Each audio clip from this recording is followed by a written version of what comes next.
रामायण के अनुसार वानरों के राजा बाली ने अपने भाई सुग्रीव को अपने राज्य से निकाल दिया था। बाली से डरकर बाली ऋष्यमुख पर्वत पर रहने लगा।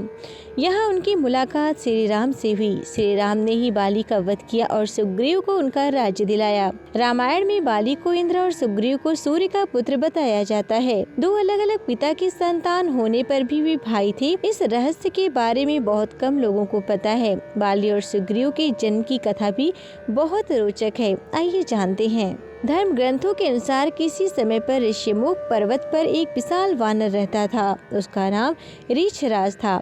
रीछराज बहुत ही बलशाली था। उस पर्वत के निकट एक विशाल सरोवर था। उस तालाब की विशेषता कि जो भी उसमें स्नान करता वो सुंदर स्त्री में बदल जाता था। ये बात रीछराज को पता नहीं थी।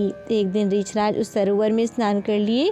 जैसे ही वह बाहर निकले तो वह एक सुंदर स्त्री में बदल गए। रीछराज जब स्त्री बन गए तो एक दिन उस पर देवराज इंद्र की दृष्टि पड़ गई। इतनी सुंदर स्त्री को देखकर इंद्र के मन में विकार आ गया और उनका तेज वीर स्खलित होकर उस स्त्री के बाल पर जा गिरा। उसी वीर से एक वानर का जन्म हुआ।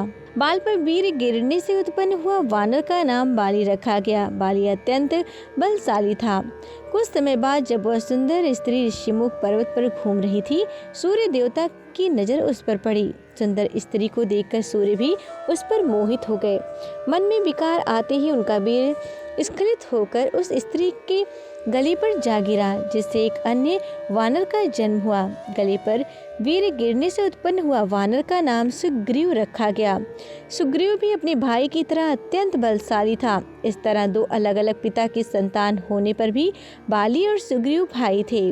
रामायण के अनुसार दुंदुभी नामक एक दैत्य था। बाली और सुग्रीव दोनों उसे मारने के लिए पहुंचे। डरकर वो दैत्य एक गुफा में छिप गया। बाली ने सुग्रीव से कहा कि तुम गुफा के बाहर खड़े रहो, मैं उस दैत्य को मारकर वापस आता हूँ। काफी समय तक बाली गुफा से बाहर नहीं आया और एक दिन गुफा से रक्त की धारा बहती हुई दिखाई दी। सुग्रीव को लगा कि उसका भाई मारा गया, तो जानकर उसने गुफा के मुख पर एक बड़ा पत्थर रख दिया और वहाँ से अपने राज्य लौट आया।